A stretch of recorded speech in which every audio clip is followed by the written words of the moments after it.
friar Antonin Gilbert Sertillange, who once remarked that study is a prayer to the truth, because it is both desire and an invocation of the true.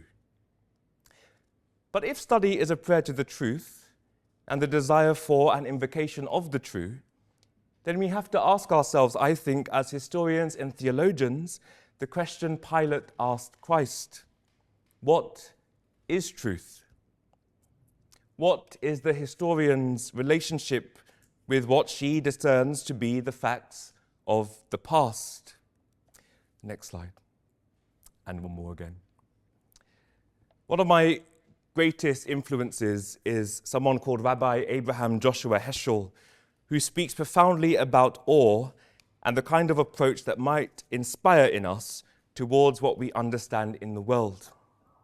When we think of Africa and our relationship to this place, not just this part of it, but the whole of the continent, what role does awe and imagination and reverence have to play?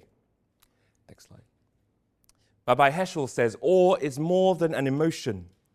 It is a way of understanding, insight into a meaning greater than ourselves. The beginning of awe is wonder, and the beginning of wisdom is awe. Awe is an intuition for the dignity of all things. It enables us to perceive in the world intimations of the divine. What we cannot comprehend by analysis, we become aware of in awe. The loss of awe, he says, is the avoidance of insight. A return to reverence is the first prerequisite for a revival of wisdom.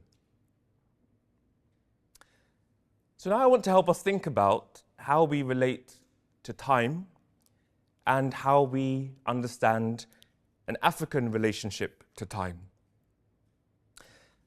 An African relationship to the past is likely to be deeply unhelpful for the historian of late antiquity who has an understanding of time firmly fixed in their mind. African modalities of time and concepts of space mostly resist the linear, chronometric exactitude of Europe and tends to embrace the polychronic, what I might call truly liturgical time, time in which past, present, and future converge, intertwine, and communicate. Dominique Zahan, in his work, notes that for Africans, time has to do with a succession of generations which face towards the past rather than the future. The primary orientation is toward the world of the ancestors.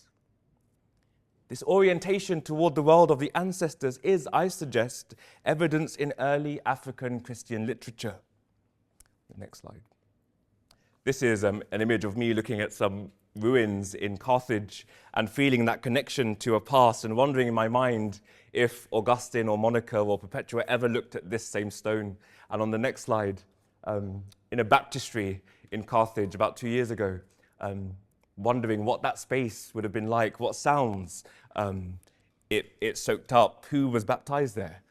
And on the next slide, we see the grandeur at one time of the site of the martyrdom of, the site of the burial of Perpetua and Felicity, which had been built upon and an altar was placed there, which now looks like this, just completely kind of forgotten and hard to even recognize. I had to get out of an Uber and walk through bushes to discover where I thought this place was on my map. So the church in North Africa, particularly, in terms of its historic material culture, has been almost completely forgotten. These are not pilgrimage sites. No one seems to go to them. I found a ditch of dead dogs by this particular site, and just rubbish everywhere. And when I went to the cathedral in Tunisia on the Sunday for Mass, it was not full of Tunisians. It was full of people from other parts of Africa and other parts of the world. So the next slide. So this orientation toward the world of the ancestors is, I think, exampled in some of the writings of Augustine. St. Monica asks Augustine to bury her wherever he wills, but insists that he prays for her soul whenever he is at the altar celebrating Mass. Again, in Book 6 of Confessions, Augustine writes of his mother, saying, "On one occasion, she brought stew and bread and wine to the chapels of the saints, as she used to do in Africa." At this point, they're in Milan. And the gatekeeper to Milan Cathedral, he says, stopped her. When she learned that it was Bishop Ambrose who had forbidden such offerings, she acquiesced with such obedient devotion that I myself was astounded at how easily she became critical of her own custom rather than disagreeing with this ban. So, because those observances were a virtual ancestor festival, very like a non-Christian superstition, she was very glad to give them up, he says. In place of her basket filled with offerings of fruits of the earth, she had learned to offer up at the martyrs' chapels a heart filled with purer prayers. Now, you always have to take what Augustine says sometimes with a pinch of salt, because we do know that Monica didn't just give up her traditional practices, and at times he is deeply embarrassed by the fact that his mother is still doing her very African things. Meanwhile, he as a bishop is trying to stop these things happening in his diocese. But we see this also in earlier literature, in the Acts of the Martyrs, Perpetua and Felicity. Perpetua tells us that whilst they are in prison awaiting martyrdom, she has a number of visions. Firstly, of Saturus, the first of them to die, who she says had been the builder of our strength, possibly their catechist. And that person speaks to her in a vision saying, "Perpetua, I am waiting for you." Another night, she has a vision of her brother, Dinocrates, who had died from cancer when she was 7 years old, and who most likely died before he was baptized. And she has a vision of him healed. "I saw," she says, "Dinocrates all clean, well-dressed and refreshed. I saw a scar where the wound had been, and the pool that I had seen before had its rim lowered. Then I awoke, and I realized that he had been delivered from his suffering." There are also, of course, countless moments in early Christian hagiography written in Africa. The Apothegmata Patrum, the writings of the Desert Fathers and Mothers in particular, the life of Shunuta by Besa, which clearly shows how the desert is a place in which time present, past, and future converge, where the dead are not resting in peace, but present in the life of the African disciple as guide, inspiration, and challenge, and where a demonology in particular, which remains prevalent in Black Christianity, like Montanism, can be seen early on. I think it is also true, I want to suggest, that the Alexandrian approach to scripture is also one which takes seriously the voice of the past, speaking in the present in a particular way. Lastly, we might think of the Coptic Orthodox Church having a calendar of 13 months, and a calendar which began on the 29th of August 284, the year when Diocletian became emperor.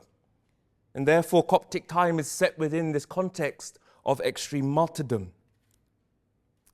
So what happens when we allow those approaches to time and space to influence our approach to history and our imaginations?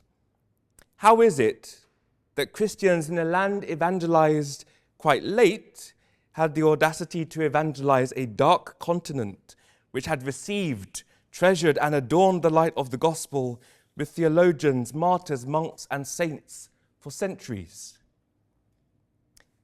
Now, I want to be absolutely clear. I think Peter Brown's perception of late antiquity, and we know he did not create that field, right? But he is someone who really develops it.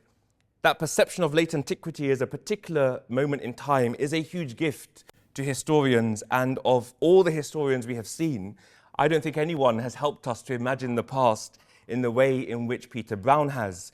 Brown's ability to conjure up our imaginations and to take us to times and places and people that we have never known or seen is, I think, unsurpassed, and we will always be indebted to him for that.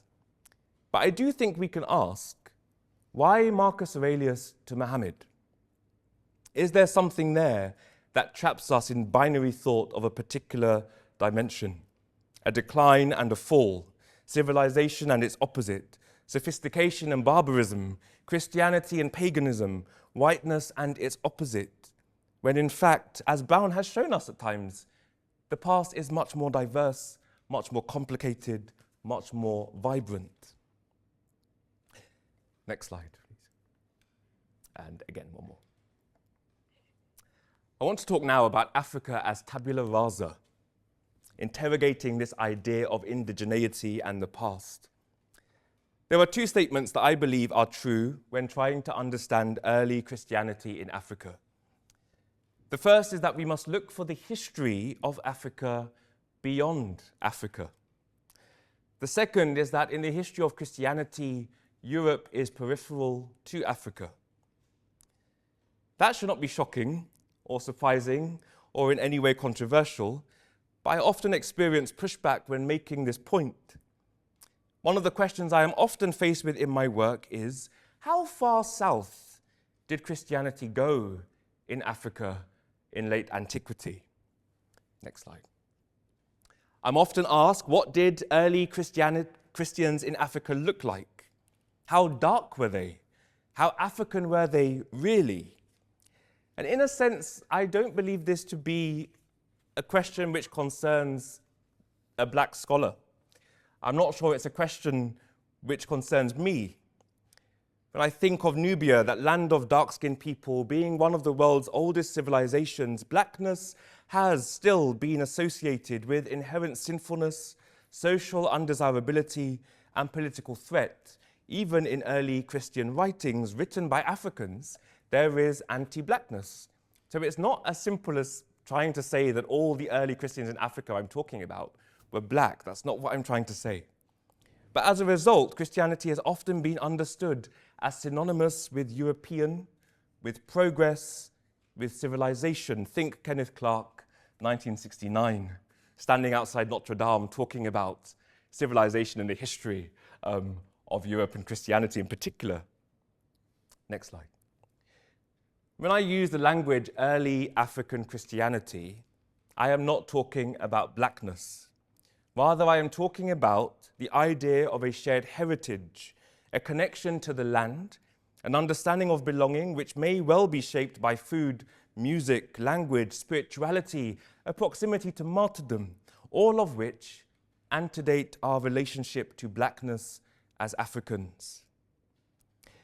And so if there is in Africa a hesitation to embrace blackness, which is particularly often spoken about in relation to North Africa and how North Africans of today see themselves, if there is that hesitation to embrace blackness, this is because blackness does not belong in Africa and therefore does not belong in an African understanding of the Christian past in Africa. Africanity, if you want to use one particular term, is just one example of a contemporary appellation that seeks to understand African cultures by their unity and similarities. It offers possibilities that include solidarity among those who were born in African provinces under Roman rule, but who saw themselves as distinct. A letter attributed to Marcus Aurelius speaks of an African man, but with little of the African in him, in reference to Clodius Albinus. They're not sure whether that letter is actually written by Marcus Aurelius, but it's an interesting idea. What does he mean, whoever that author is, of the African in him, little of that being there? And so in coming to know Africa, most scholars simply come to a deeper understanding of their ignorance of the continent rather than any truth about its contribution to global history. Next slide. E.H. Carr, in his seminal work, What is History?, says that history cannot be written unless the historian can achieve some kind of contact with the mind of those about whom he is writing. Now, of course, this presents an issue for much of the writing of early Christian history because it has not seen the African as fully human. How can you understand the minds of the people you're writing about if you don't really understand them to be people? Olivette Otel writes of how the connections between various stories of people in Africa have been forgotten because physical subjugation was accompanied not only by a rewriting of the oppressor's history, but also by a shaping of the story of the oppressed. Speaking of Cedric J. Robinson's work, she continues that Robinson notes that the destruction of the African past was a process that went through various stages. For example, naming played a crucial role in the process of erasure. The construct of the Negro, unlike the terms African, Moor, or Ethiop, suggested no situatedness in time, that is history or space, that is ethno or politico-geography. The Negro had no civilization, no culture, no religion, no history, no place, and finally no humanity that might command consideration. Now, it's not just historians and academics who get themselves into this particular view of Africa being a place of nothingness. Former President of France, Nicolas Sarkozy, speaking in Dakar in 2007, described Africa as a continent that has not fully entered into history, whose people live in an imaginary world devoid of human adventure or the idea of progress, wallowing in a static order where everything seems to have been written beforehand, and who need to realize that the golden age that Africa is forever recalling will not return because it has never existed. Africa then is seen as a tabula rasa, a continent in which there is nothing innately civilized or profound or sacred or theological. Edward Gibbon, when speaking of early Christianity in Africa, and particularly speaking about monasticism, we know that Gibbon, attributed the whole of the fall of the empire to Christianity, right? And therefore doesn't see anything really good in it. But he does speak of the swarms of monks who arose from the Nile and overspread and darkened the face of the Christian world. Hegel writes that Africa is no historical part of the world. It has no movement or development to exhibit.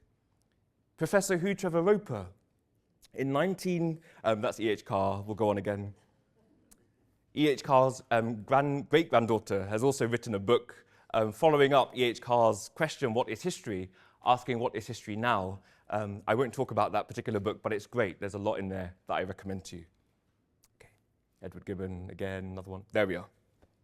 Hugh Trevor Roper, 1963, famously said, "Perhaps in the future there will be some African history to teach, but at the present there is none.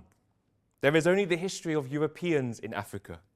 The rest is darkness, and darkness is not the subject of history."